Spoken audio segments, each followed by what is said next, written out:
call this meeting to order at 6:02. It is Tuesday, October 27th, 2020. This is our business meeting. At this time, if you would please stand and join me in the pledge.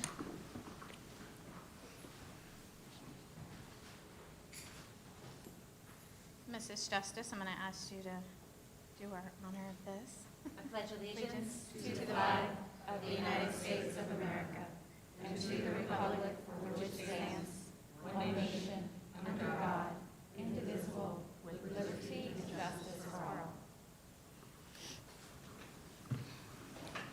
Okay.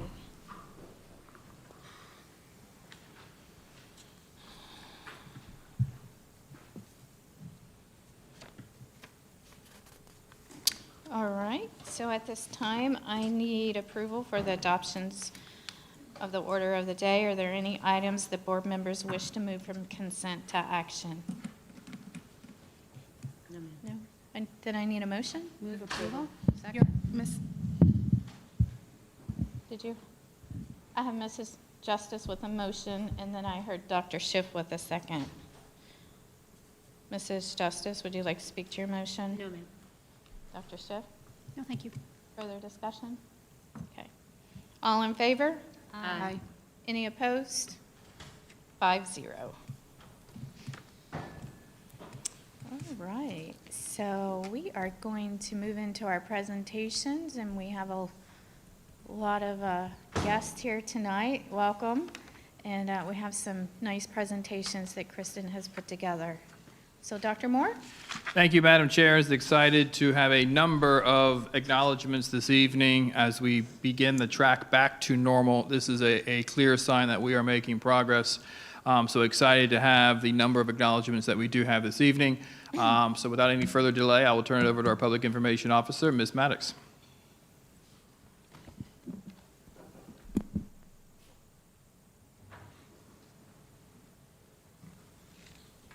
Hello and good evening, everyone.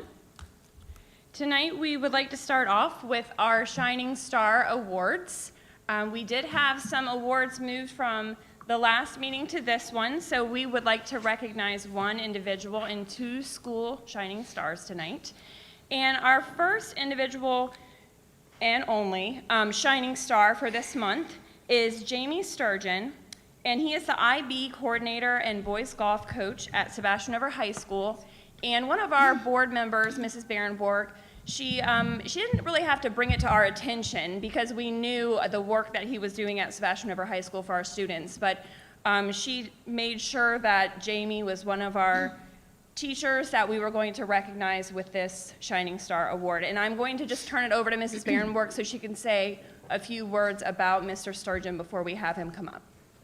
Yes, I think the reason why I brought Jamie's name forward is because when an employee does something above and beyond, especially for children, it should be recognized. And by above and beyond, meaning that he serves us in the capacity where he oversees IB program at Sebastian River.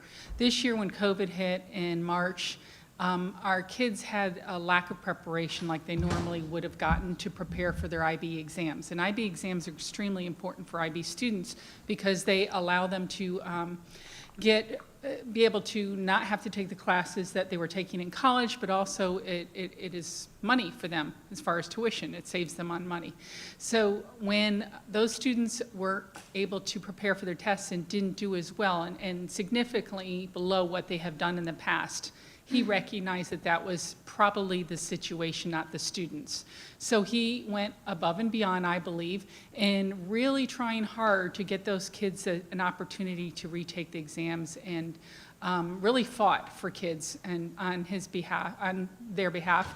And he was very successful in doing so. So I thank you very much, Mr. Sturgeon, for doing that. And tonight we have Mr. Sturgeon with us, and we also have Mr. Cummings, the principal of Sebastian River High School. And I'm just going to invite Mr. Cummings to just step to the mic for a moment and also just say a few words about Mr. Sturgeon because we love him so much. I'm sure you have more than enough to say, right? Yes. So Mr. Sturgeon is a very dedicated member of the Sebastian family.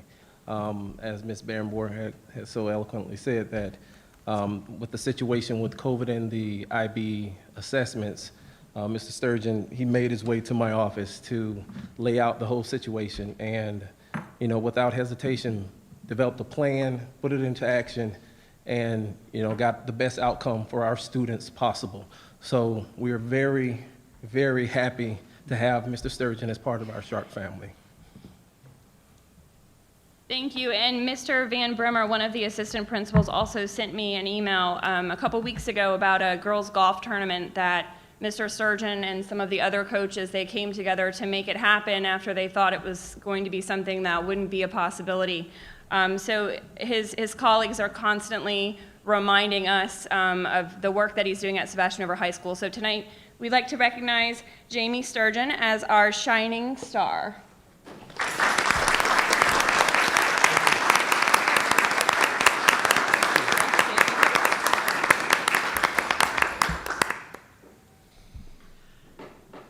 Okay, I wasn't expecting this. Hello, and thank you for the recognition. It's a great honor. I've been working with the district, I think, 25 years now. Been running the IB program for about 4 years. It's a great program. We have wonderful students in there. The teachers are fantastic. I work with a great team, and Sebastian River High School is a great place to work. So, thank you very much.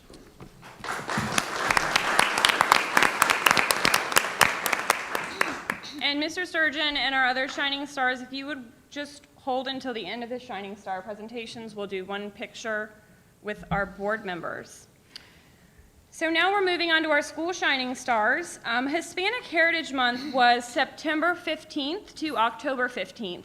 And our district recognized this month with various activities throughout the district and a special Hispanic Heritage Month gallery that was featured on our website, where each week we highlighted several different influential Hispanic Americans. We have a school here in Indian River County, our first dual language program school, Fellsmere Elementary. We're very proud of that school, as we are of all of our schools. And as you know, that is the new dual language program school. You'll be seeing a lot of that information coming out with our school choice options. And we just wanted to recognize that school and the teachers and staff and Mr. Echeverria, who's here. I said that correctly. Ooh, I've been very practicing good. for a very long time. Who's here tonight for just the support and the work that they do, not only for our Hispanic students in the community of Fellsmere, but for all of our students. So I'm going to invite Mr. E to come up. I know that you've brought some guests with you as well. Thank you.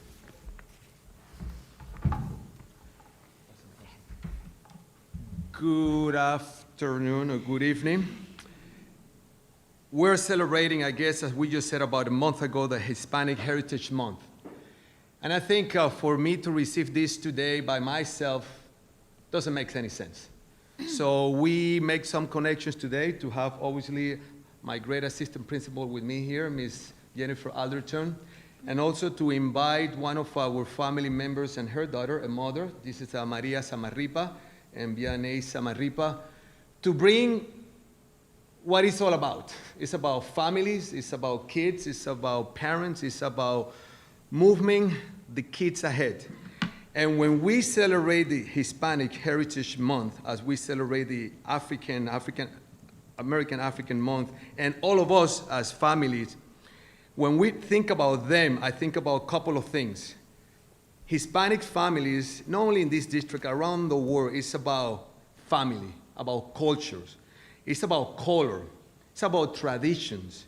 It's about food. It's about making contribution to this country better than they would have done if they were in their own countries.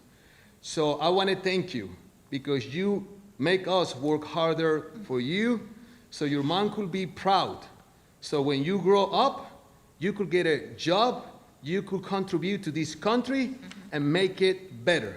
So to you, as a symbol with your mom, to the rest of Hispanics in this county and in this country, we want to say thank you. Thank you to you.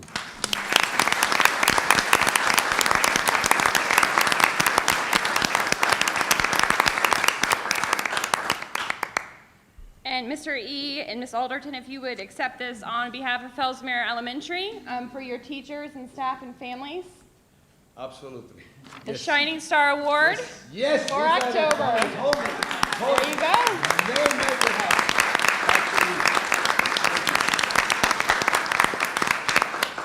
Thank you, and we'll get a group picture, so please don't leave quite yet. All right. We have one more Shining Star School Award. And earlier this month, our board approved a resolution designating October as Disability History and Awareness Month. And we recognize this month with 2 special weeks, October 5th through the 16th, and celebrated these weeks throughout our schools with daily announcements from some of our very own students, highlighting accomplishments of our students and famous individuals with various disabilities, and an inclusionary art contest.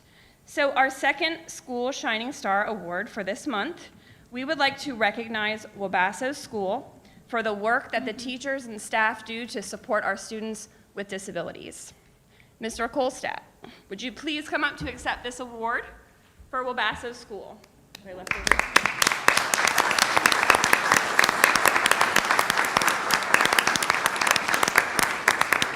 And you have your wonderful assistant, Miss Jamie House, here as well. Thank you for coming. Would you like to say a few words about your fabulous school? We appreciate the award. We feel privileged to be able to support our students every day. So every day for us is a celebration of special needs.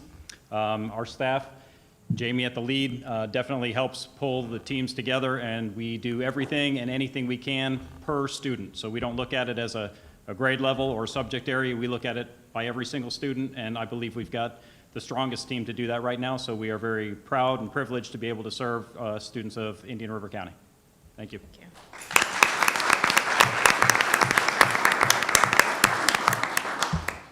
Okay, if I could have all of our shining stars move in this direction. This is the first time we've taken a photo like this. So board members, if you would maybe just come a little bit closer together behind your desks, and then shining stars, if you would come over. Let's give this a shot. All the way over here. You want us up? Want us up or down? That's how the county commission does it. Shining stars, can you come right in front here? And board members, yes, and board members, if you would just stand.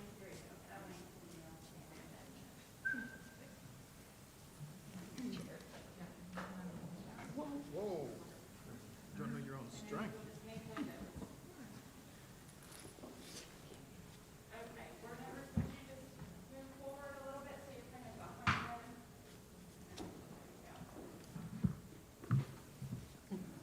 All right, everyone, make a window. Like school picture, eh? Okay, ready? Dr. Shipp, will you take one step to your right? Right, which one's on the right? Well, then I'm gonna be on top of Laura. There you go.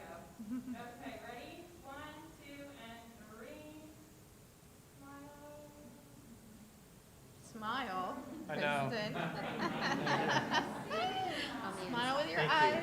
Thank I know we're not shaking hands, but. Thank you, sweetheart. Thank you again to all of our shining stars for this month. Thank you for being here. Thank you to the families and the staff members who came to support. I don't think you smiled. I don't. We have a new video highlighting one of our district initiatives tonight, and that is our Focus Parent Portal tutorial video. Now, I'm not sure if everyone is aware of, oh, they're celebrating, if everyone's aware of the Focus Parent Portal, but it is a very, very handy communication platform for parents to engage with their students' education, multiple ways to connect with teachers, check your students' grades. Once you create a Parent Portal account, you could link your students to your account. As far as I know right now, there's no limit because I've got 4 linked. So, you know, yep, we have lots of kids. So it's a very easy way. Once you have the portal, you can download the app, and your students' grades and communication, they're right at your fingertips. So you can check their grades every day, tell them they don't have computer access that night, you know, whatever works, no video games. So let's go ahead and show our video. The Focus Parent Portal is a tool designed to enhance communication and involvement in your students' education by providing a platform that allows families to efficiently monitor their students' progress throughout the grading period, with easy access to grades, assignments, important notifications, and communication with your student's teacher. This informational video will review the steps to create a Focus Parent Portal account and link your students to that account, as well as familiarize you with the resources within the portal. To create an account, you can use Google Chrome, Firefox, or Safari as your internet browser. Go to www.indianriverschools.org. Click on the Students and Families tab, then click on Focus Registration Portal.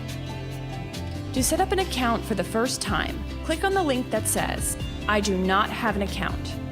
If you already have an account and wish to link your student to your account, click on the link that says, I have an account. If you are setting up an account for the first time, you will be prompted to enter your first and last name as it appears on your driver's license and your email address. Please note, your Parent Portal username is the email address that you are entering during this step. You will then be prompted to enter the last 4 digits of your child's Social Security number, student ID number, and birth date. Then click Add Student. If you do not know your student's ID number, please contact your student's school. If your child does not have a Social Security number on file with the school district, you must first visit your student's school with your government-issued ID to update this information. On the next screen, you will select either, I would like to add another child and repeat the process above for each student you add, or I am finished adding students. When you have finished adding students, you are now in the Focus Parent Portal. Depending on the number of students linked to your account, your dashboard may appear differently. With multiple students linked to your account, you will have the option to toggle between students to display their individual information. On the dashboard, you will see district and school announcements and each of your linked students' information cards.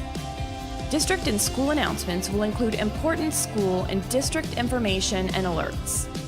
If you have not signed up for notifications, you will see an alert prompting you to customize your notifications. Click the alert, and on the next window, you will have the option to customize which notifications you would like to receive and set the frequency in which you receive these notifications. When completed, click Save. To navigate back to the dashboard, always click the SDIRC logo in the upper left corner. Your student's information card includes tabs for your student's current grades, news, which are updates from your student's teachers, planner, which is a list of upcoming assignments, and reports, which will display progress reports and report card information when available. From the Grade tab, you can click a teacher's name to send a chat message. Click on a number in one of the attendance columns for more specific attendance information, or click on a class grade to display the gradebook window showing individual assignments, due dates, and grades. To view other course gradebooks from this window, click the drop-down menu and select the course you would like to view. From the dashboard, My Profile is where you can view your information, such as your email address and each student linked to your account. By clicking Preferences, you can customize your display language and change your password. You can select your notifications and frequency of notifications from this menu as well. Below Preferences, click the Calendar tab and use the Display drop-down menu to show assignments, lessons, and units for the student profile you are viewing. If your account is linked to more than one student, to access student calendars, click the student name on the left menu, click Student Info, and click the Calendar tab. Underneath the Calendar tab, you will find the Forms tab, which may include electronic forms that can be reviewed, signed, and submitted through the Parent Portal. These forms may also appear in your Students Focus account, and they need to be reviewed, signed, and submitted by your student. Below the Forms tab, all students linked to your account will be listed. By clicking on each student, you can view individual student information, class schedules, test history, absences, referrals, grade changes, current grades, and attendance. This concludes our tutorial on the Focus Parent Portal. If you have any questions or concerns, please reach out to the Focus Helpline or contact your student's school.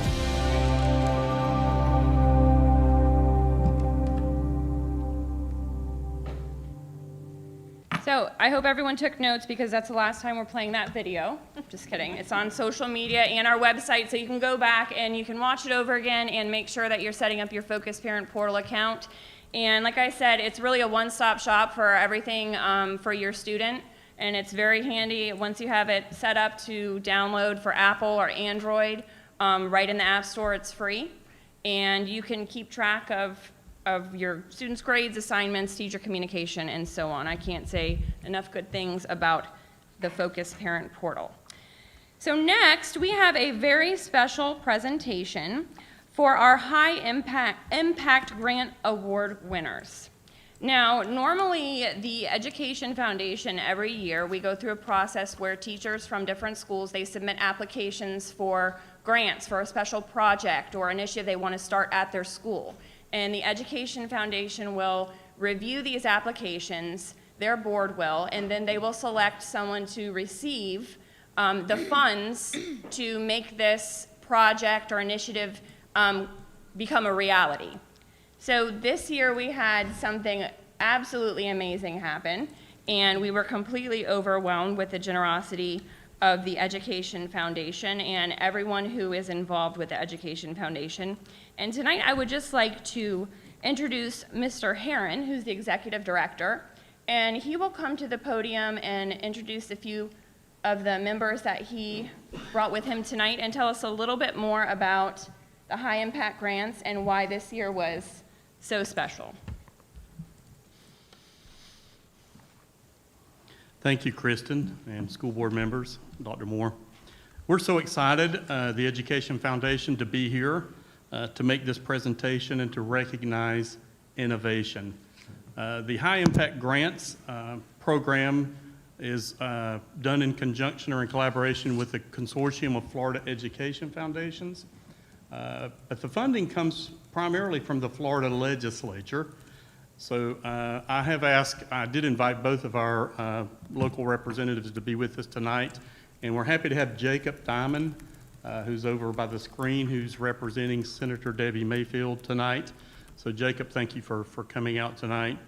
But this year, Kristen mentioned that they're a little more special perhaps than they have been in the past. And the reason for that is we were able to acquire some funding through local charities as well. So a special thanks this year to Quail Valley Charities for opening up some funding and ELP assets as well. We were able to give out or award $62,406.34 in grants.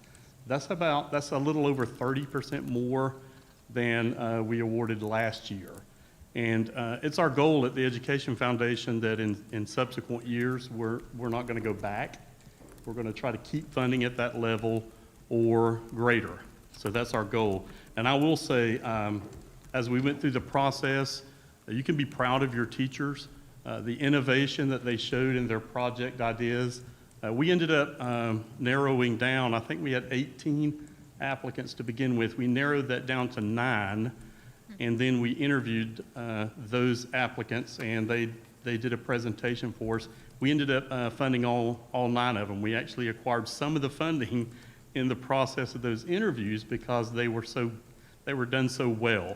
So you can be proud of your teachers, and we're excited at the Ed Foundation to be working in collaboration with you to continue innovation in the school district. Real quick, I would like to recognize Bill Douglas, the Ed Foundation's president. He's here with us tonight, and Janie Hoover, our events coordinator. So, I know when we had to delay this, the teachers, it probably wasn't the presentation ceremony itself. They were just itching, I know, to get their money and to begin their projects because they really are that good. So tonight, I'm excited we can actually get the money in your hands and you can begin doing good things. So I'm going to call each school, the teacher that submitted the grant proposal, what their proposal name was, and then the amount of funding each school received. And I'll try to do that as quickly as possible.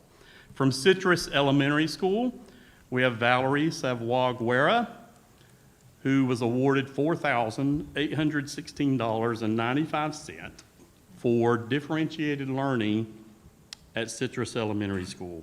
Congratulations.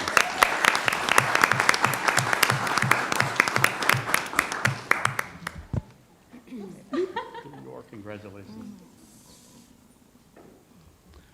From Dodgertown Elementary School, we have Elizabeth Laviska, who was awarded $9,998 for Dodgertown Elementary Full Steam Ahead. Congratulations to Dodgertown Elementary.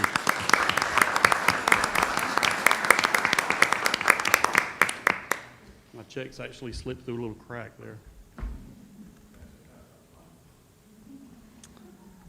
From Indian River Academy in Indian River County, we have Amy DeAlbora, who was awarded $6,709.69 for limitless ingenuity, building a community of innovative learners. Congratulations.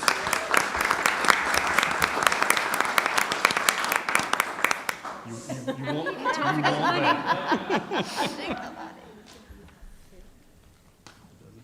Okay. We'll figure it out. From Osceola Magnet School, we have Janine Jones, who was awarded $9,914.35 for Fab Lab, Explore, Imagine, Create. Congratulations.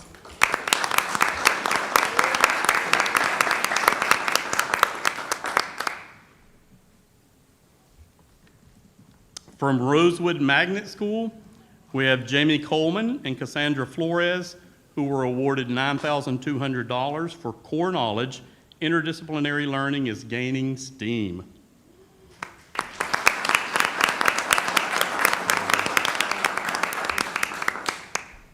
From Sebastian Elementary School, we have Ashley Kolstad, who was awarded $3,413.30 for drumming up student success at the Nest. I think that's going to be the first program I visit.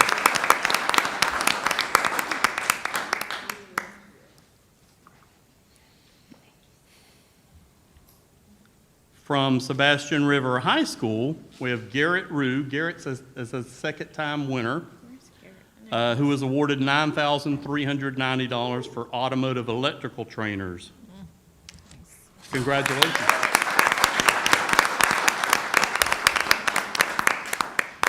From Sebastian River Middle School, we have Sharon Dotson, who was awarded $2,352.50 for PBIS awards. Congratulations.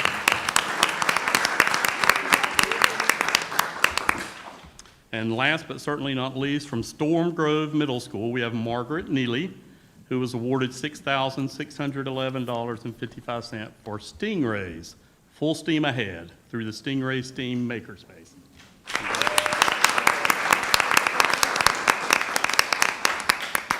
So congratulations again to all of our winners, and we look forward to site visits and seeing those programs in action. I'm going to definitely come drum, I think.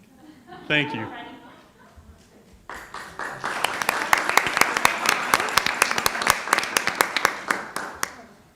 If we could just shift over and kind of bookend this sign right here, and then we'll take one over there with the board members as well. I just don't think we can fit that many people in this section. So if more of you could just spread over this way. We have to rearrange furniture for a picture now.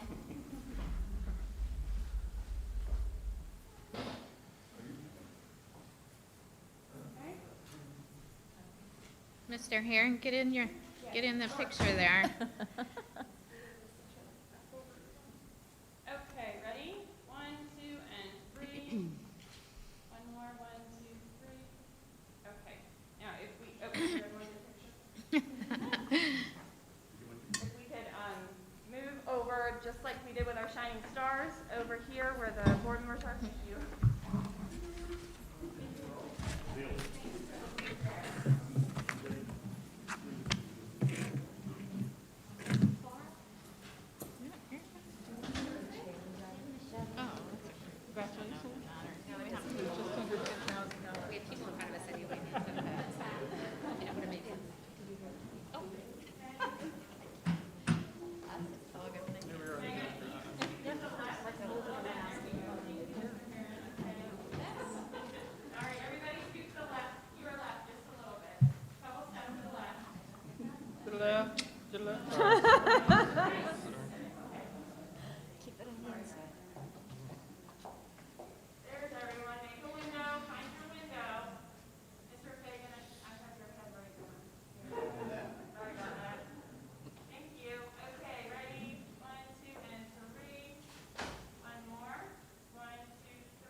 Congratulations.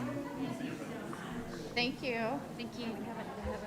We haven't done consent yet. I can't breathe in this thing.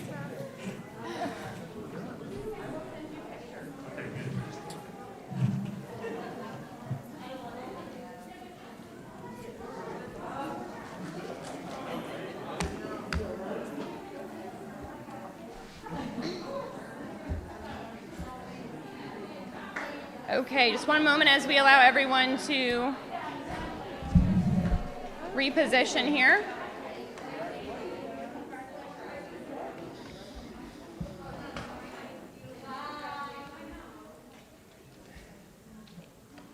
Okay, tonight we have a proclamation for Vaping Awareness Month that was moved from the last meeting, and we're so glad that we had this meeting to recognize Vaping Awareness Month once again and bring one of our students, Michael Nordarse. Did I say that correctly? A senior at Vero Beach High School who is very active in the Safer SWAT Coalition. And we also have Carrie Lester, who is the executive director of the Substance Awareness Council, and Kylie Savoy, who is the community health advocate for Quit Doc Foundation. And I'm going to ask them to please come to the podium, and they have just a few things they would like to share for you before Michael reads the proclamation. Is it down there? Kylie, Carrie? Can you pass it this way? Sorry. Pass what? The proclamation. Does he have it? The proclamation. All right, good evening. My name is Kylie Savoy, and I am the Community Health Advocate for the Quick Doc Foundation. First, I would just like to thank the board for allowing us the opportunity to present tonight and to bring awareness to such an important issue. In 2020, it was reported that 1 in 5 Indian River County youth are currently using electronic cigarettes. As we know, electronic cigarettes are not safe. They are a complex mix of chemical compounds. A lot of electronic cigarettes contain ingredients such as propylene glycol, diacetyl, and heavy metals such as nickel, tin, and lead. These electronic cigarettes also contain high contents of nicotine. Juul pods and other e-cigarette devices can have as much nicotine as 20 regular cigarettes. The nicotine has an adverse effect on the developing brain, which continues to develop until you are 25 years old. These effects can include reduced cognition, reduced attention span, reduced impulse control, as well as an increase in mood disorders. So it is really important that we are taking the time to bring awareness to such an important issue, and I'd like to turn it over to Carrie Lester. Thank you. Good evening. My name is Carrie Lester, and I'm the Executive Director of the Substance Awareness Center of Indian River County. And I am here tonight as both a parent and a partner in prevention. And I just want to thank you for your time and attention to the vaping epidemic that's upon us. With so many pressing issues that are in the forefront today, it's critical that we continue to acknowledge the dangers of vaping, especially for our youth, as Kylie so eloquently shared. The problem really is profound.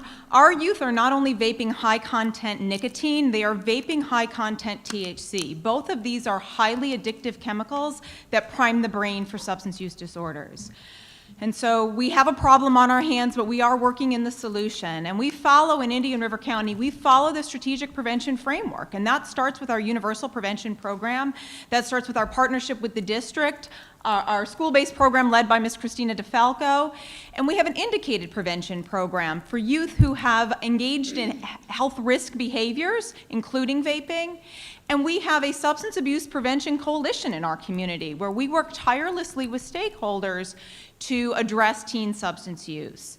And so some of the activities we've been able to do this month for Vaping Awareness Month, we have the proclamation tonight. Our Board of County Commissioners signed a proclamation. We had a vaping symposium offered by Dr. Hummel, who is renowned for his work in tobacco prevention. We've offered the Coffee and Conversation platform to school district principals so that they have an opportunity to educate their parents. We've offered professional development to the school district, and we partner with the Chamber of Commerce to engage our business sector to help engage and educate them. And when we work tirelessly across our community, when we all become involved, we can protect our youth from big tobacco, and we can start to see a reduction in these epidemic rates. So thank you for putting the spotlight back on vaping tonight.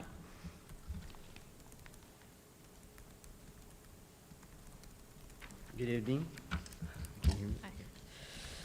This is the proclamation designating October 2020 as Vaping Awareness Month. It's titled, Addressing the Youth Vaping Epidemic. Whereas the federal government declared youth e-cigarettes use or vaping a nationwide epidemic, and whereas youth vaping has increased dramatically across the county and in Florida, whereas in 2019, 1 in 3 Florida high school students reported electronic vaping, an increase compared to 2018, and 16.5% of Indian River County youth ages 11 through 17 currently use e-cigarettes, which is higher than that of the state, which is 14.5%, whereas e-cigarettes are unsafe for teens, kids, and youth adults. Whereas e-cigarettes typically contain nicotine, which is a highly addictive chemical, and the developing youth brain is more vulnerable to its effects, including reduced impulse controls, deficits in attention and cognition, and mood disorders. Whereas e-cigarettes aerosol is not harmful water vapor, and the aerosol that users breathe from e-cigarettes and exhale can contain harmful and potentially harmful substances, including cancer-causing chemicals and heavy metals such as nickels, tin, and lead. Whereas the focus of October 2020 is to get accurate information about youth and e-cigarettes, the use into the hands of our citizens, which is an important step of reversing the alarming trend in our community. Whereas the school district of Indian River County is committed to the goals and objectives of Vaping Awareness Month throughout a variety of public health activities and programs. Now therefore, be it resolved, we, the School Board of Indian River County, proclaim October 2020 as Vaping Awareness Month, adopted by the District School Board of Indian River County, Florida on the 27th day of October 2020.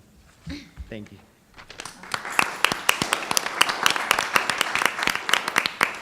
Members, I need a motion to approve the proclamation. So moved.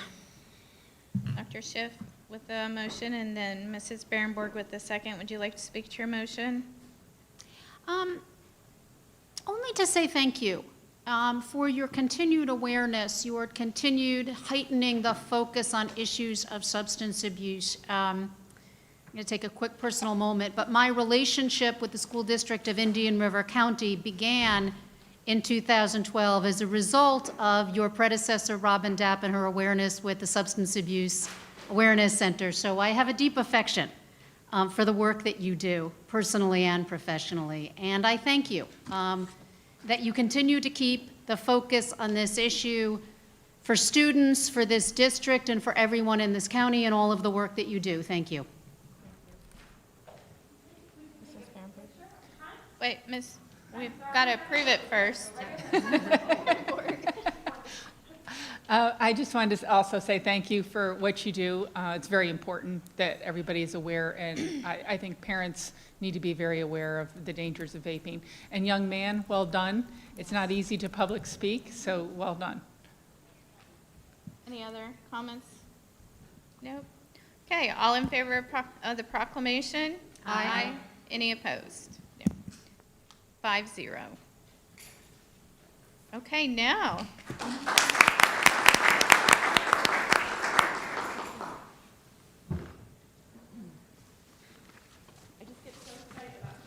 Yeah, I know you.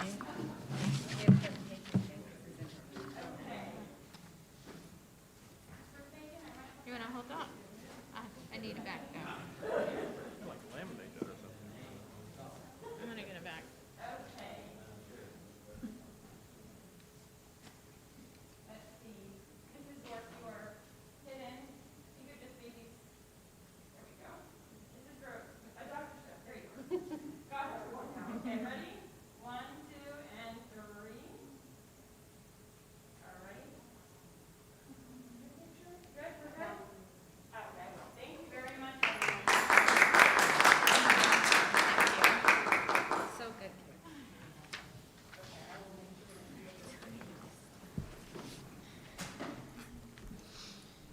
And Dr. Moore, I'm turning it back over to you for the last presentation.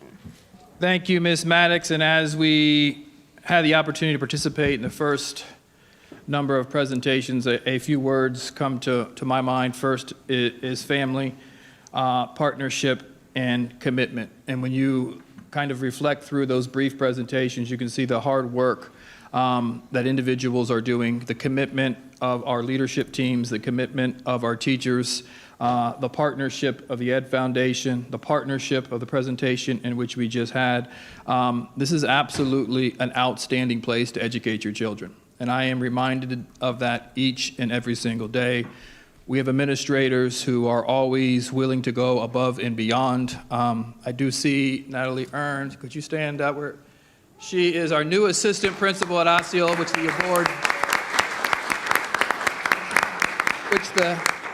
the board appointed at our last meeting, and I had the opportunity to visit last week. Dr. Bacon was where principals should be in classrooms walking.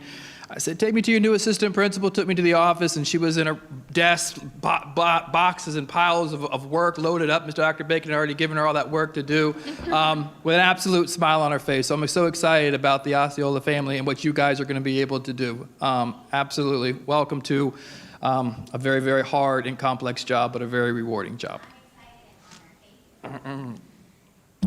So it is now an opportunity for me to acknowledge two individuals who have been very influential in my life.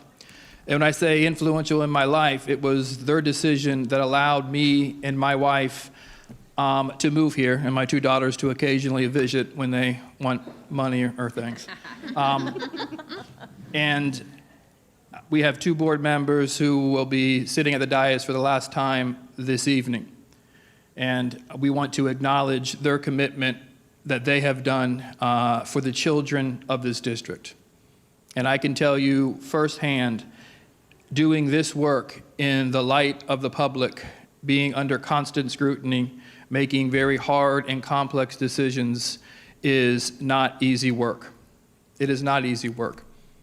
And anyone who thinks this job is easy, whether it's my job or the job of a board member, you are sadly mistaken.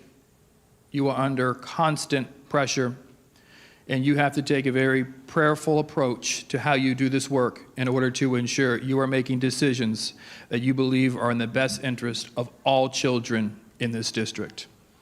And I think this board has conquered and gone through a lot over the last 4 years. And collectively, as a board, you all should be proud, and you've heard me say that on a number of opportunities. But let me start with Miss Tiffany Justice, who has been, in many ways, for me, a coach, for lack of a better way of saying it, always giving me critiques and feedback on how to say things and how not to say things, but always in a loving and caring way, and taking the above and beyond approach to welcome me and my wife here, willing not only to hear what is going on in the district, but always taking the extra time to say, but how are you, David, and how are things going with you? And I truly, truly appreciate your commitment to this work, always leading from your heart in order to make these very, very hard and complex situations. So I know we have something for Miss Tiffany Justice. And can we give her a round of applause for it?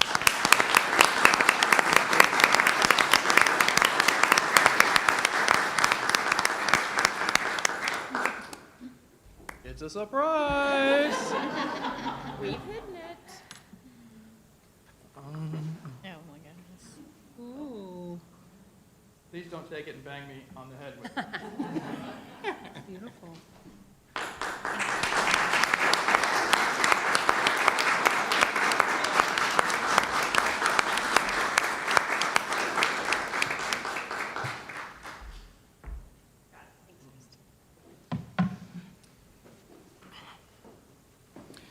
And now for our board chair, Miss Laura Zork. Uh-oh. Here we go. Here we go.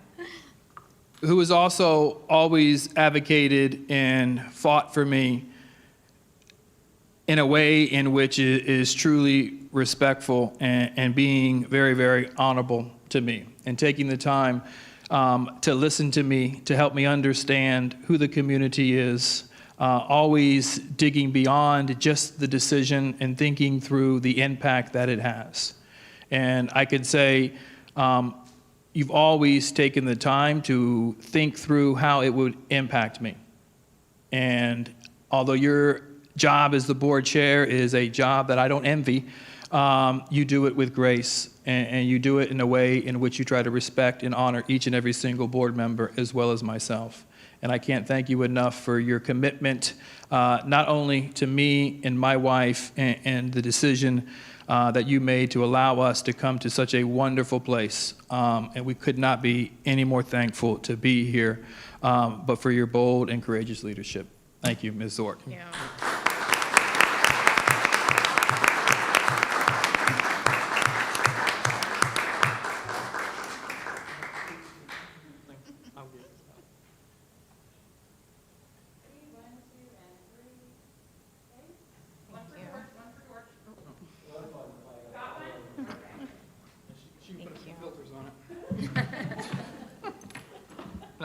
Not that she does. Euronews has never done that. I know. For me. I know. There's still time, George. It's the last meeting. So. Right. So with that, Madam Chair, those are the presentations. If there are no other remarks, I turn it back over to you. Thank you. Thank you, Dr. Moore, for those kind words. Very thoughtful. So thank you. So at this time, we are going to move on into our citizen input. I believe we did have 2 individuals that had sent emails through the email address and had sent them in by noon today. What I'm going to do is I'm going to honor the individuals that are here with their time. And I am going to ask Mr. Rick Allen, Chris Allen, and then Jennifer Pippin, Larissa Packlin, Alex Nobrigas, and then Nicole Campanelli. So welcome. Thank you. I'm Rick Allen, and I would just like to ask the board yet again to please make masking in schools for children optional. I believe that you said previous meetings that you were following the CDC guidelines, and I don't believe you are. You're mandating masks. You're not recommending masks. CDC recommends masks. They do not mandate masks. So I implore you, please make masks optional for children. Let the parents decide what's best for their children. Thank you. Thank you.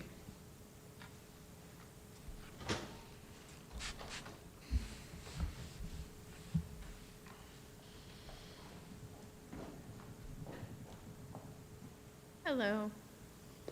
Hi. I'm Chris Allen, and I live in the Indian River County. I wanted to say that I am opposed to the masking, like whatever you call it, that you have now. And I know that the more children that start coming into school, the less and less mask breaks they're going to have. And I do want to say that if some of you bring up that the cases are starting to go up, that the percentage positives are going up, just so you know, it's a big average on a big sample, so it's going to have to be above 10% for a big number for it to actually go up for the average. And actually, I wanted to point out, too, that according to Birx, she said half of COVID plus tests are false. That's why asymptomatic people don't really recommend it for testing anymore. And she said, these tests are not 100% sensitive or specific. If you have 1% of your population infected and you have a test that is only 99% specific, that means that when you find a positive, 50% of the time it will be a real positive and 50% of the time it won't be.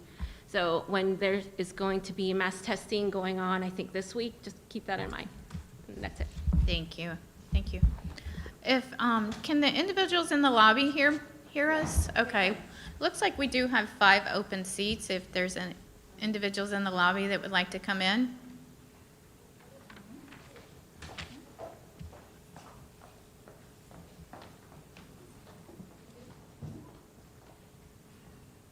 We have one in the back. Actually, two more in the back.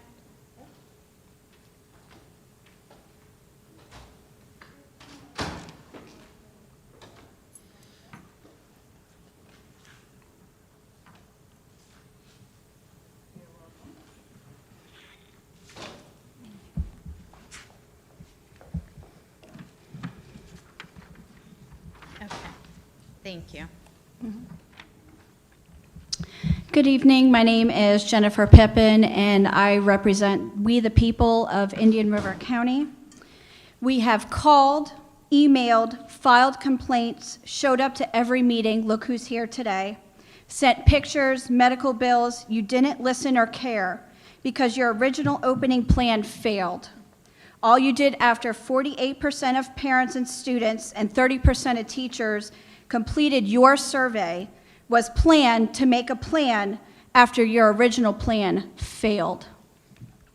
Not one student that contracted coronavirus has given it to a teacher or staff member in the United States since school has opened this fall. 0 cases in the entire country. Not all the teachers and staff members are going to pass away from this virus because it is not coming from the students, yet we are still masking, quarantining, contact tracing our students. Not one student who has been quarantined in Indian River County, over 500, that has been tested for the coronavirus has tested positive for the virus. Not one. So everything that you guys are doing, it is not stats, it is not facts, it is fear. It is fear that is controlling the board. The fear of the health department, whatever it is, that's what's going on. Just to let you know, my daughter is still quarantined. She was quarantined the day after I was here with you all until midnight. She does not have any classes with this student. She does occasionally ride the bus home when my husband or I cannot pick her up because we work. She does not ride the bus with this student. She was more than 6 feet away in the cafeteria, and she was masked when this student did pass by her. She was with this student less than 15 minutes, and she was quarantined. It was not due to health department codes, to your codes. The rules say 6 feet or less, 15-minute exposure or longer. And my child was masked. When I called, they blamed it all on you because they said that you were able to change the school board policies. I called the vice principal of the Flick where my daughter attends. She blames the health department and says that they do it. So it's just a pointing game of who is in charge and who's not in charge. So I just wanted to let you know we have gotten a lawyer. You will be served papers tomorrow. It's not a threat, it's a promise. Due to the board's COVID-19 protocols that have failed the students and parents. Thank you. Larissa?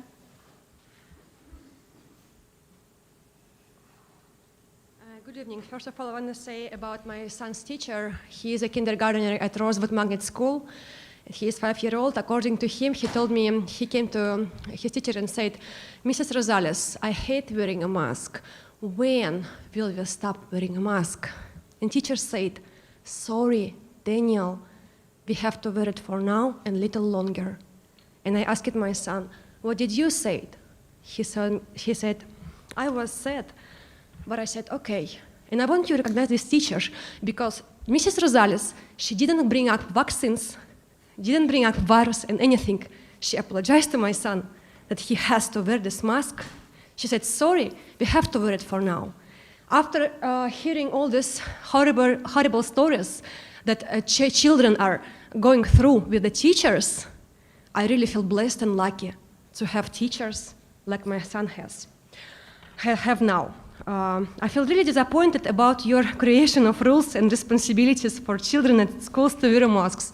First of all, this is not my child's responsibility to wear a mask. It's your enforce. You are forcing children wearing masks in schools. It's not responsibility. Please do not make a mixing the worlds. the words. And you completely ignore children's rights, parental voices, all the stories that we brought to you, how children are already sick from the masks. You just totally ignore it. And you know, shame. I'm sorry. This is a shame. And the facts that teachers threaten you, that they will leave their jobs if children will be without masks in schools, shame. It's not only on teachers, but also on you, because you allow this. It means that you cannot manage your employees well if teachers threaten you with that, to leave their jobs.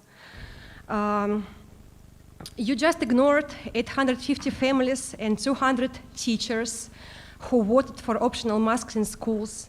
We pay taxes, and on top of it, right now we have to hire an attorney and pay to attorney because you are breaking the law. And we are paying money to attorney to get our children's rights back. The fact that I want everybody here that in November 2019, World Health Organization made a statement on their website that right now child's presence in school is automatically consent for the vaccination.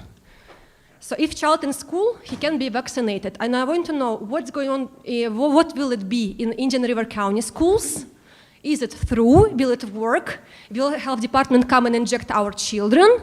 Please let all the parents know, and we can choose to send child to school or not, because not everybody want to get injections. Thank you. Alex Nobriguez.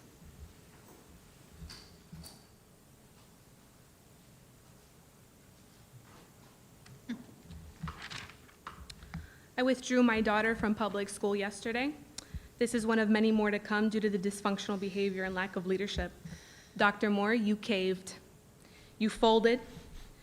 And school boards are supposed to be governing bodies that are responding to the children, values, beliefs, and priorities of its community, not to people whose children don't even attend school in this county, and not to a union whose goal is to derive every benefit possible and to cover only its dues by paying its members no matter how incompetent they are. And when I say incompetent, I mean the teacher, the second grade teacher who told my daughter on her last day of public school that she was happy that she was leaving. I am more happy. The decision on the 13th was not a bargain, nor was it a compromise. You bulldozed through the request of real tax-paying parents because a few extra bullies from the union showed out to bow up to the parents who know better for their children than they do. The board is supposed to represent the people, but in Indian River County, it obviously does not. Union employee interests are obviously given far more weight in policy decisions than deserved. There may be a small number of us here today and at the last several meetings, but I can assure you there are many more of us, and they're watching these meetings. They watch personnel on the field at pickup and drop-off, and they watch how their kids are being treated in the classrooms. And we know which employees are promoting their own special interests, working together with others who focus on expediting policies based off of personal ideologies. Our kids and their liberties obviously come last, and it's obvious, and it reeks. We've been told it's about the education of our children, yet their parents have been placed last in these recent decisions. Under no circumstances is that acceptable. I'm very curious what was in it for you, and which is why I am one of the individuals whose names you will be seeing on the papers that will be served to you tomorrow. It's not about your health when we see an award of the superintendent handing an award without a mask, bare hand, shaking hands with Mrs. Zork. It's not about health, because if it was really that concerning to you, you would be tap dancing to the guidelines you proposed and mandated. Thank you.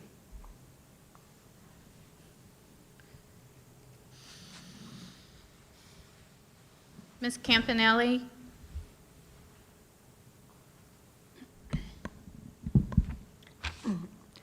Hi, I've spoken to you all before, and I've emailed, and I still stand firm on saying that what this district is doing is erroneous. You're using this pandemic as an excuse to boost your power by creating rules to see just how far the people are going to comply.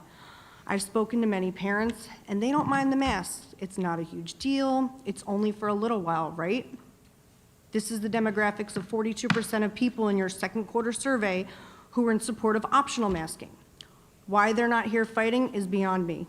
But it's probably because they believe that it's only going to be for a little while. So how long is this little while going to be? What is the end game? Ask the teachers union, what is the end game? When can these children stop from being muzzled up in order to receive an education? They can't possibly waiting until COVID's gone because it's a virus, and a virus has to run its course. It will probably be here indefinitely like the flu. I've asked my son's principal, and the same as you, there's no end in sight, was his answer. I'll tell you one thing, if the requirement's going to be to take off the mask is to get the warp speed vaccine, you can count us out for that as well. He's already been injured from vaccines years ago, so he's absolutely not participating in that. So is he going to have to wear a mask for the next 10 years of his education? He's currently now in a shield because the doctor wrote a note and deemed that his mouth being covered for 6+ hours a day was exacerbating his type 1 diabetes, resulting in headaches, labored breathing, and low blood sugar. He was sent home early before his shield last week with a headache. This has never occurred before, so I'm to assume that it's stemming from being oxygen deprived because his blood sugars that day were not crazy. If the Union of Teachers is really scared of this virus with the recovery that it has, then they must be hiding in their homes when they're not at work, not in the stores for things that are non-essential, not out eating at restaurants because that's not essential, and they definitely aren't out socializing with people whom they do not live with. Please take tomorrow afternoon and drive by an elementary school at 3:20. Just look at the kids sitting there in the heat, muzzled up in a mask that they've been wearing all day that's probably moist because it's 80+ degrees out and most definitely filled with germs from being strapped to their mouths all day. It's disgusting and it's frightening that you are letting this happen. So please stop using this pandemic as an excuse to boost your power because you're only hurting our children. Thank you. Thank you. Kristen?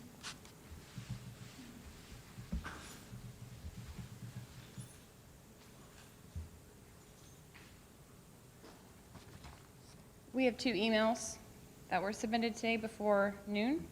One is from Luzine Aijatan.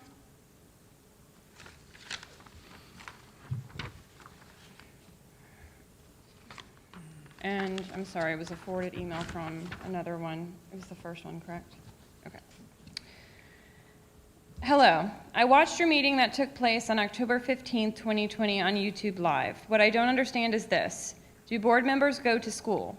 Why are board members making the vote and not parents on behalf of children and teachers that are in the school? I feel like this whole effort to make it right for everybody was just a show off that you are trying to make it right for everybody, but you made your choice on my behalf way before. I personally believe that only people that go to school, such as employees of the school and parents on behalf of children, should make this vote. Nobody else that is not physically in the school every day. The whole meeting looked like there is a fight between mandatory masks and no masks at all. It didn't seem like parents who chose optional masking were treated the same way as the parents that chose mandatory masking. Our freedom is taken away from us and our kids. If the mask is so efficient per your decision, why parents are not allowed in campuses? I drop off my child and I have zero idea what is going on with him inside those walls. 5-year-old won't tell me everything. I lose total control of my child from the time I drop him off to school. If masks are so efficient, why are parents not allowed to school? Please, can you explain this to me?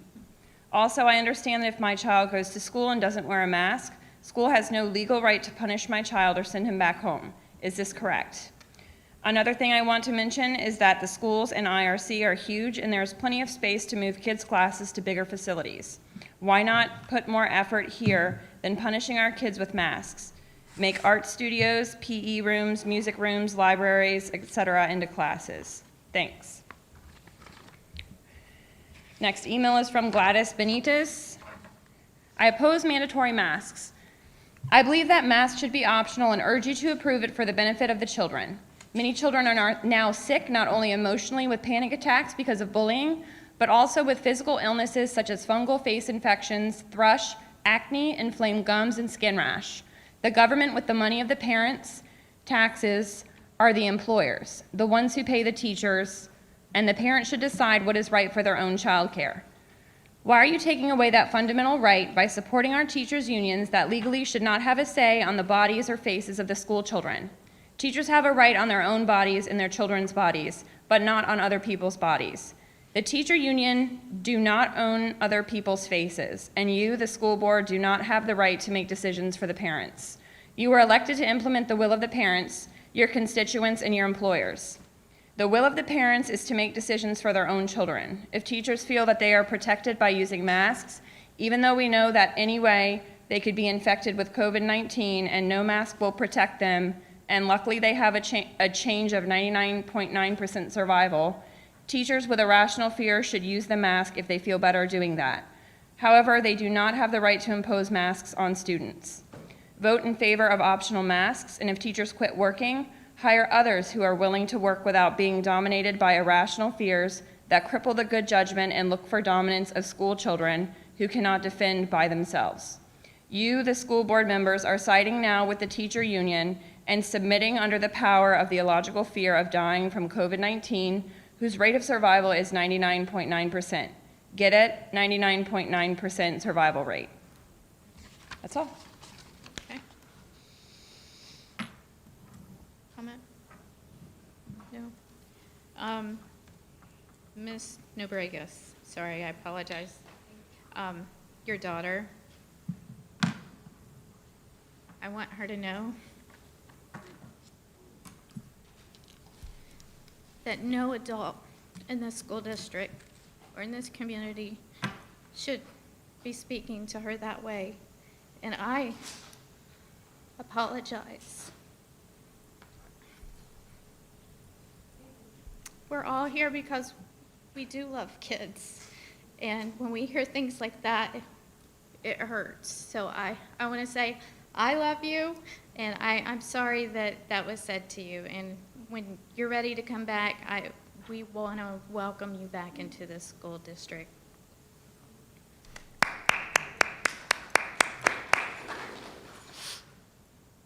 Okay. So we're going to move on to our consent agenda. I need an approval for the consent. I need a motion, sorry. For approval. I need a second. Second. Either one. Okay. Mrs. Berenberg with a motion. Would you like to speak to her motion? Just to say, I believe there were a bunch of donations that, there was a long list of donations, and I'd like to say thank you to those that donate to our schools, and we appreciate it very much. So thank you. Mrs. Rosario? No, ma'am. No? Any other? Okay. All in favor? Aye. Any opposed? 5-0. Okay. So we have a very light agenda tonight, and so the next item will be the superintendent's report. Thank you, Madam Chair. I do have a presentation for tonight. Okay. Okay, I don't have any items for discussion. I would like to open it up if Mrs. Justice has anything to say at this time. Thank you, Mrs. Sork. I just want to say thank you to our community for giving me the privilege of serving as an elected official. It has not always been easy. As Dr. Moore said, there are many issues that come up that can be complex, but I have found that when I put them through the lens of what is best for children, it has made even the most challenging decisions very simple. I also want to say thank you to my friends that I've met who have taken the time to teach me so much about education. I think I leave this position a better mother. So thank you. Thank you for that.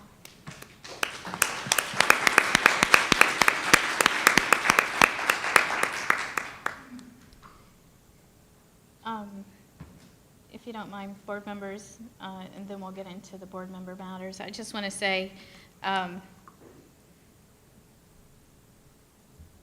the last meeting, and everybody knows that I'm a mush, so I cry when I'm happy, I cry when I'm mad, so bear with me here. I want to say, Mrs. Justice, we've served 4 years together. we've had our good times and our bad times, but I look at how all the accomplishments that we've accomplished since we've been on this board, and I can proudly say that we're leaving this board better than the way we come into this board. So, and I was very encouraged because we are mothers of 4 children, and not to diminish, but right now I'm just talking with Mrs. Justice, that we are mothers, and sitting on this board, we've been able to take what we've seen, we've approved here, and see how it's been played out into the schools, and we've had that perspective. And seeing you in action the last couple of meetings on parental rights and parent rights, I just really want to personally say that, you know, as a parent, I hope that you keep that torch going and you keep that passion going, because we need more parents like you.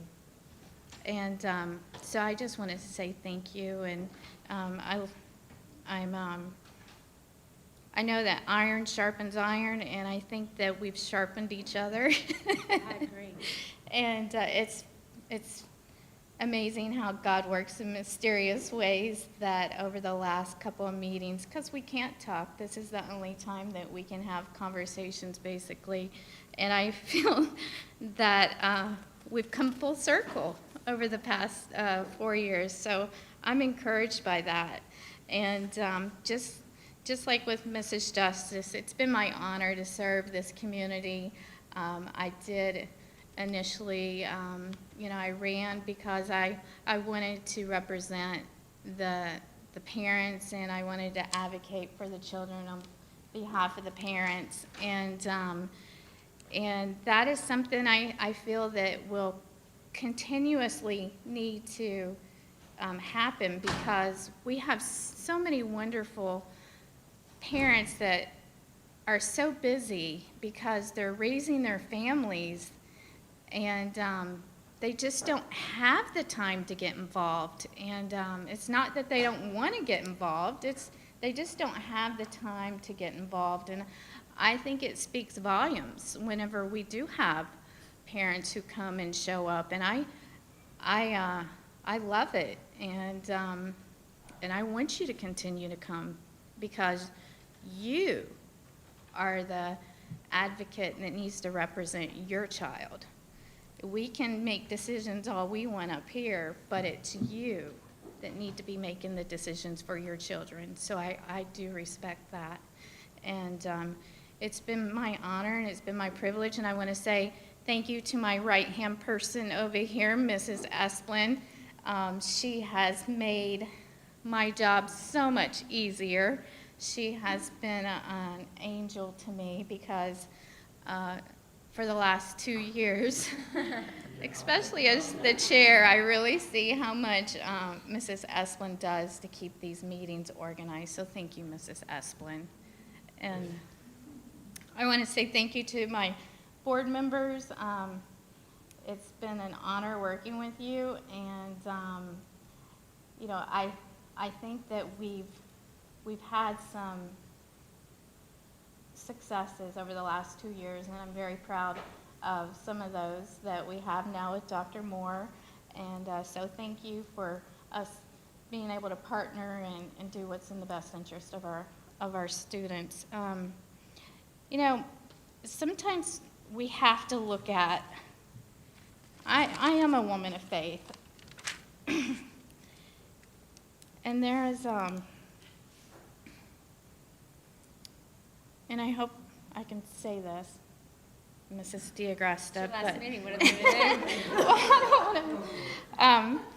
you know, I do pray and I do ponder and prayerfully, you know, try to be guided not only by what I want, but there's a scripture, Jeremiah 29:11.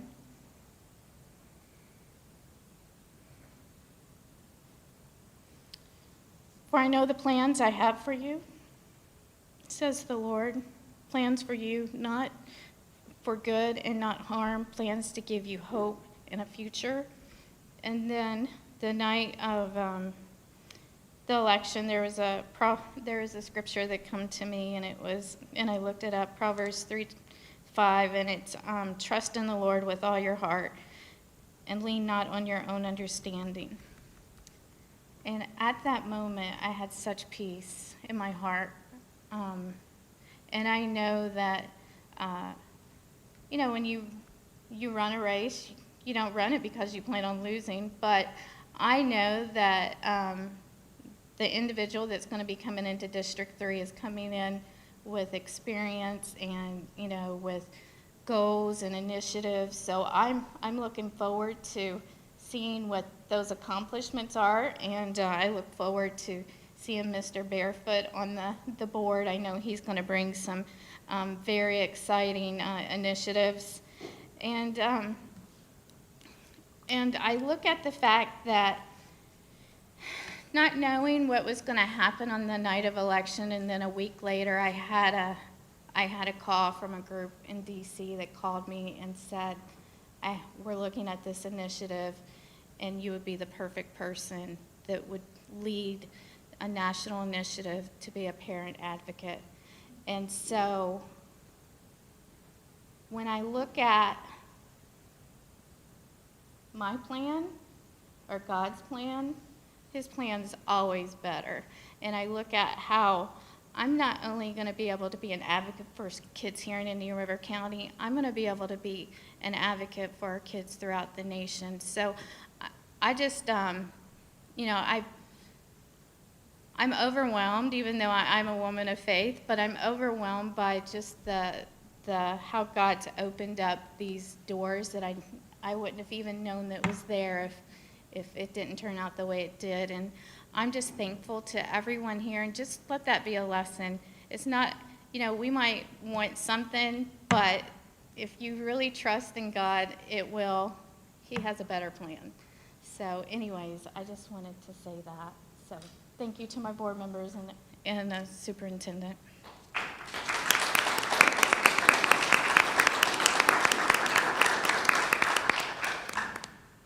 So we are going to move into school board member matters. I'm going to start with Mrs. Barenborg, and then I'm going to work our way down this way. I'd like to just say thank you to both of you that are leaving. This is not easy. It's not easy to run for election. It's not easy to put yourself out there and your family out there, because even though you think you're not putting your family out there, you are. It's hard to make difficult decisions, especially some that are so divided. And you've just got to go with your gut and research, and I appreciate the fact that you do that, both of you. You have done your research and your homework, and that's the one thing that I would ask of any fellow board members, to do your homework, and you have. I believe all these board members do their homework. And I appreciate the fact that you put that into your job. You are right in God's plan, is sometimes you don't understand why a decision has been made, but upon reflection, looking back, you'll figure it out. And you'll say, wow, I didn't realize at the time. So I appreciate your words, and I appreciate your work on this board. And I know that we have been through a lot in just 2 years, but you have made your mark. And so thank you for doing so. Thank you. Mrs. Rosario? I would like to talk for a second about Friday evening. Friday evening, I attended Billy Wilson's memorial, and it was a reminder to me of how incredibly special his life was to this community, to all of the lives of the adults and the children that he impacted in our county. It really was a reminder of a legacy left behind, of a very rich legacy. And so, though I did not know him personally, I knew him professionally. I just wanted to take this opportunity to once again thank his family for sharing him with this county in their way. I wish them well as they continue in their mourning process. I also wanted to thank, gosh, I forgot her name. the teacher with the Fellsmere book wrap. She sent an email. What is Sarah DePardo. Are we going to share those next meeting, maybe? Okay, so I will reserve my thoughts on that. So look out for the next meeting for that. I wanted to give an extra thanks to the Education Foundation for the wonderful opportunities to give thousands and thousands of dollars in grants to our teachers and to our schools, who I'm excited. I have no doubt that they would add to the choice programs that our schools are now offering. I also wanted to take a moment, if I can. I have two more things. I wanted to ask Mrs. Diagresta. I probably should have put this on a discussion session, not so much discussion, but I wanted to ask you the roles and responsibilities, since we are leaving,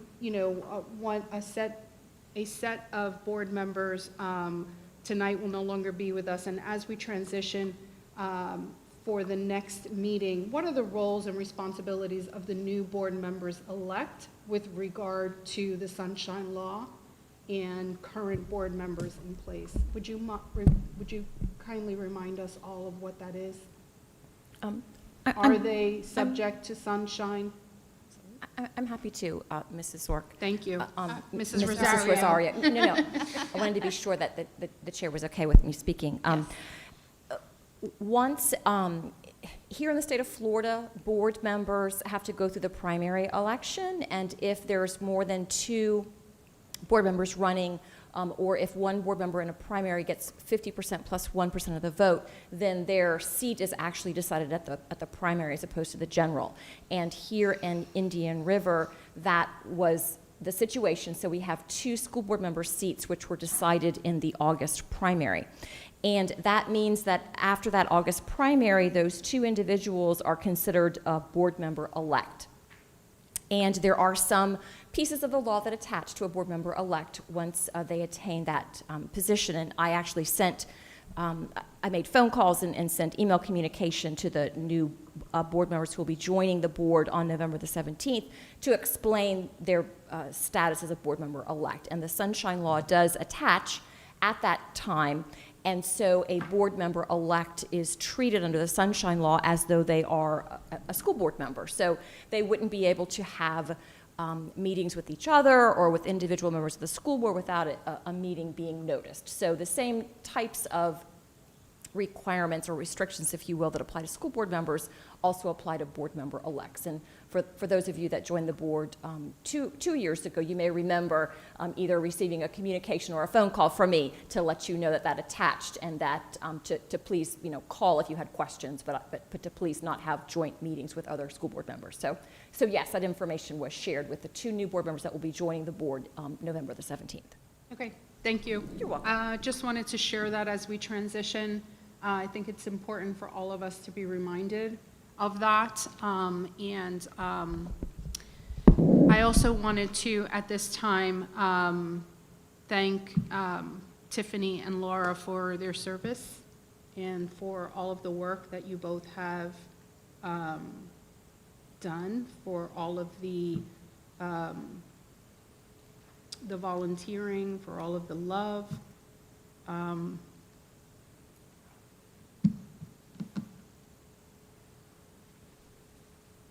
I'm the only one that's allowed to cry, okay? She told me before the meeting.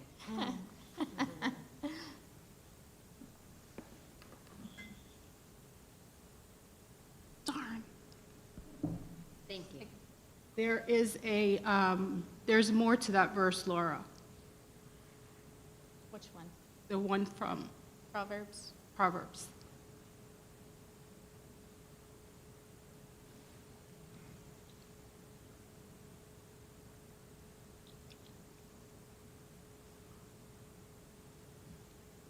Lean not on your own understanding, but in all of your ways,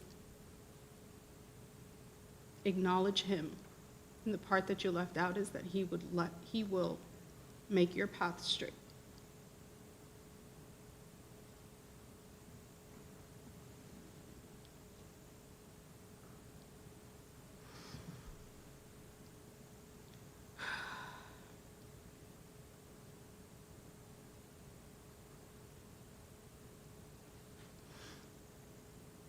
You were a good board member.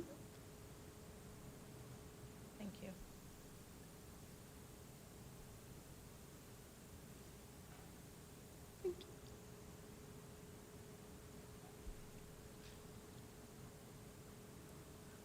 That's it. Thank you.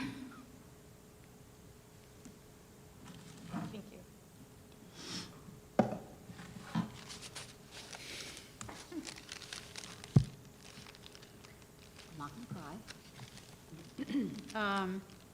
To follow up on what Mrs. Rosario said, I did not attend the memorial on Friday night, but I did attend the memorial at Sebastian High School on Saturday. And it was a remarkable event. I was honored and grateful and proud to be there as a member of this district, as hopefully somebody Mr. Wilson would call a friend, to witness the love and the connection and the outpouring from this community for a life well lived was extraordinary. And I'm sorry Mrs. Besora had to watch me sob. It was a remarkable event. And what I was left with from that event was not mourning a passing, but celebrating a life. And I got home and I said to my son, when I go out, that's how I want to go. That's the celebration I want. I was so present to the love and the respect and the honor and the difference that that man left, that what I walked away with, the phrase in my head was a life well lived. It was a life well lived. And the impact on the thousands and thousands of young and adult lives that that man touched, we can only pray to have that much of an impact with our lives. I am grateful to have known him. I am grateful for all of the calls and all of the texts and all of the ways that he supported me in being a better board member. The words that were spoken about him were exceptional. Not one word was misplaced, not one word was an overstatement. And I was grateful to be here. So to wherever you are, Mr. Wilson, to whatever you may hear, thank you. This district thanks you. You were a blessing to all of us. It was exceptional. To my outgoing board members, this has been an exceptional 2 years. The last 2 years of serving with you both has been an extraordinary journey. I have said this before, and I've got notes, but I'm departing. I have said this before, and when I say this is a hard job, people tend to hear that as if I am saying other jobs are not. And that's not what I'm saying. But the thing about this job that is so hard and is different from any other job that I have had is that everything has to be done in front of cameras and in front of the press and in front of everybody. I don't get to have a conversation with the people I make the most important and significant decisions with, except in front of everybody. And that's an incredibly difficult way to work, for better or worse, and I'm not speaking judgment, I'm speaking fact. This is an incredibly difficult job, and it takes something to step up into it. It takes something to put your feet where your mouth is, where your beliefs are and where your values are. And so through the 2 years that I have served with you, we have been through 3 superintendents. We have been through financial challenges. We have been through referendums. We have been through COVID. We have developed new instructional models. And I won't go through everything that I could possibly recite here. But it has been extraordinary. It has been absolutely an education for me into service as a public official. I have learned from you both. It has been challenging, it has been eventful, it has been engaging, and it has certainly not been dull. I have learned from and alongside you, and I can assure you that this board will evolve in new ways moving forward because of the time you spent here. Being a public official is often thankless, and I thank you for the commitment and your service to students, to teachers, to staff, to administrators, to families of the school district of Indian River County. It takes something to do what you did. So thank you for that. To our new board members coming in, I recall getting that call from Ms. DeGresta. I realized you guys didn't win in the primary. I did. And so Suzanne called me on what was August 29th, I think it was. And she said, "Hi, this is Ms. DeGresta. I'm the school board attorney. Congratulations. Now let me tell you about your job. Now let me tell you about Sunshine." And so I was well aware of being under Sunshine from 12 p.m. on after I got elected. And to our new board members, I am really looking forward to working with you. In advance, thank you too for stepping up and putting your feet where your values are and where your commitments are. And with the three of us who will remain on this board, I believe that moving forward, we will be a strong board. We will do good work together. And our new board members will only add to that. So I am looking forward to welcoming you in November. I thank you both for your service. Be well and Godspeed. Thank you.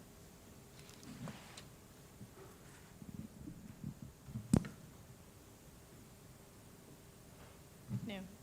Okay. Well, I think I've said everything that I need to say.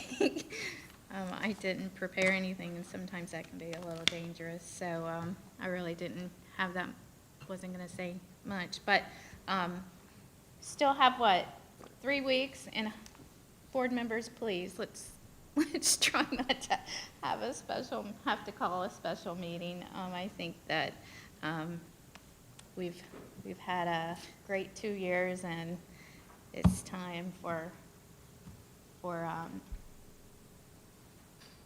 this board to move on and new to come in. So thank you to everyone. Mr. Murray, I see Mr. Hart here, teachers, Karen, parents, even the media. I think, thank you for always willing to pick up the phone and call me and ask my opinion, because you know that I've always been willing to give it. And thank you to staff. Thank you for your continued leadership. I still have 3 children in the school district, so you will continue to see me around. And I believe we have about 3 more weeks, so we'll be here until then. And thank you, Kristen, and obviously the cabinet. Thank you. And one last, I think I forgot to say a big shout out and a big thank you to my kids for having to endure 4 years of me being in public office and going into the school buildings and having to hear in the school buildings what some like about the decisions we make here and the decisions they didn't like. So thank you to my family. I love you, and I look forward to the new journey that God has planned for us as a family. So, Dr. Moore?